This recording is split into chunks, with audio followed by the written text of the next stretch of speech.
হাই friends, কি খবৰ আপোনালোকৰ? আশা কৰিছোঁ সকলোৰে খবৰ ভাল। তেনেহ'লে মহাশিৱৰাত্ৰি আহি আছে 18 ফেব্ৰুৱাৰী।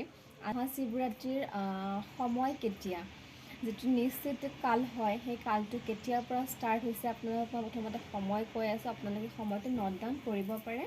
ইভিনিং 6:13 পৰা 9:24লৈকে প্ৰথম কাল হ'ব। ছেকেণ্ড কাল হৈছে 9:24 পৰা 12:35। এইটো আপোনাৰ AM-লৈকে গুচি যাব। তো নেক্সট ডে আহিলে 19 তাৰিখ।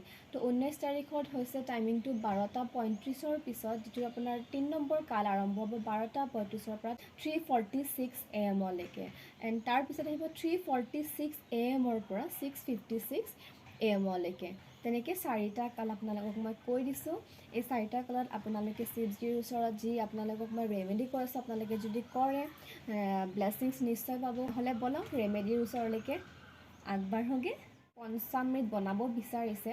চ' গাখীৰ, দৈ, গংগাজল, হানি, ঘিউ আৰু কুঁহিয়াৰৰ ৰস মিশ্ৰণ বনাব।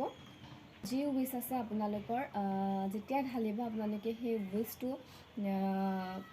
ভিতৰত ভাবিব আৰু আপোনালোকে অৰ্পণ কৰিব শিৱজীক।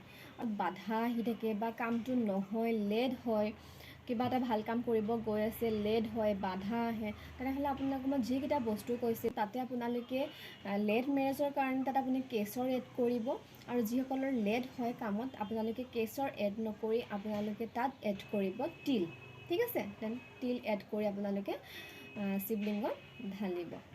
এইটো হৈছে কামত লেট হোৱাৰ। এষ্ট্ৰলজি হিচাপত আপোনালোকৰ 6 নম্বৰ হাউচ, 8 নম্বৰ হাউচ আৰু 12 নম্বৰ হাউচ। আৰু নিউমৰলজি ফৰ্মত যদি আপোনালোকৰ 2 নম্বৰটো মাল্টিপল হৈ আছে, মানে 2 নম্বৰটো 2বাৰ 3বাৰতকৈ বেছিকৈ আহিছে, তেনেহ'লে এই বস্তুবোৰ আপোনালোকে শিৱলিংগত নাঢালিব, পেকেট কিনি পিনে তাত দান দি থৈ আহিব পাৰে।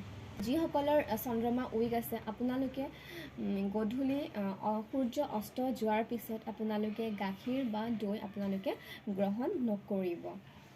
নেক্সট ৰেমেডিলে হ'লে এইটো কৰিব পাৰে। এইটো ৰেমেডি হোৱাইট চন্দন আপোনালোকে শিৱ মন্দিৰত দান কৰিব শিৱৰাত্ৰিৰ দিনাখনে। আৰু যিটো সময় কৈছোঁ সেই সময়কালতহে আপোনালোকে এইবোৰ উপায় কৰিব। গধূলি কৰিব পাৰে বা 19 তাৰিখে ৰাতিপুৱা কৰিব পাৰে। শিৱৰ পৰিয়ালত ফুট দিব। দিয়াৰ পিছত আপোনালোকে তাত সেই চন্দনৰ টুকুৰাটো আপোনালোকে তাত থৈ আহিব। দেন নেক্সট ৰেমেডিলৈ আহোঁ।